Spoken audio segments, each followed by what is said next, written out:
What is up, guys? Welcome to the channel where a middle-aged guy hangs out in his basement and talks about comics you may be interested in. And today we're going to be taking a look at a dark magical fantasy with some incredibly complex world building, and I am talking about The Last God. Stay tuned.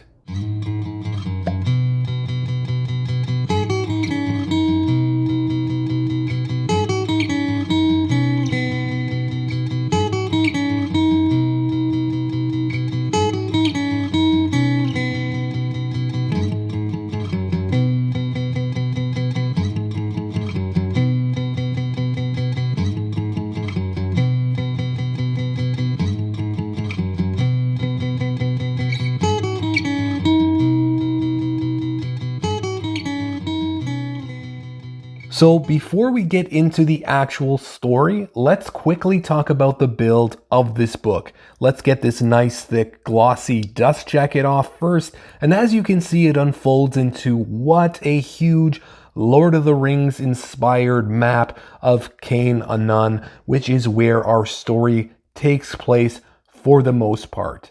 Very, very cool. The exterior is a dull looking matte finish. The only issue I do have with it is the interior paper quality. It sucks. It's very rough and of poor quality, similar to some of the earlier thick Vertigo trade paperbacks that were released in the past. My copy says printed in Canada. Awesome. So for writer and creator, we have Philip Kennedy Johnson. Artist, we have Ricardo Frederique. We have a total of 12 issues. We have a bunch of other standalone written sections that contribute to the world building and lore that take place at the end of each issue. The story can be a little confusing and hard to follow. It demands your full attention, so keep that in mind before attempting to read this. There are two main storylines that jump back and forth between one another, so you can get lost if you get a little bit distracted.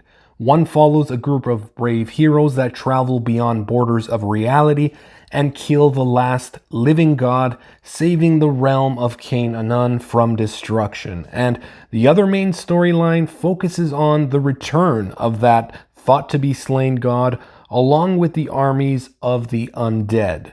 It kind of feels post-apocalyptic as well, with this plague that's going around, which is a nice touch.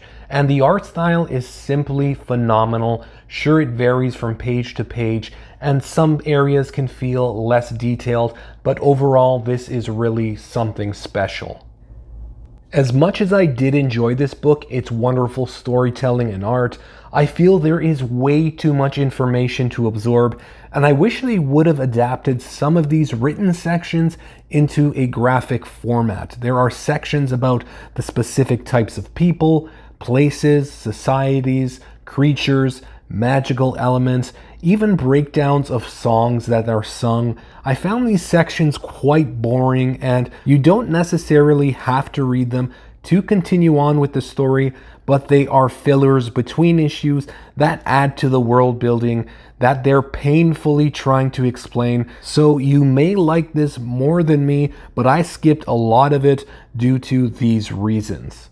I do believe that this book's biggest strength is also the biggest weakness. There's way too much information that they're just trying to compress in these issues, and I feel that hurt the overall storytelling experience. So despite its faults that I found, I still really enjoyed this book. If you're into deep stories with magical elements, horror, hack and slash swordplay, role-playing games, dark fantasy, you may really enjoy this. So with that being said, I think that's all there is. So make sure to get on that subscribe button if you're into this content, and we'll see you next time. Take care.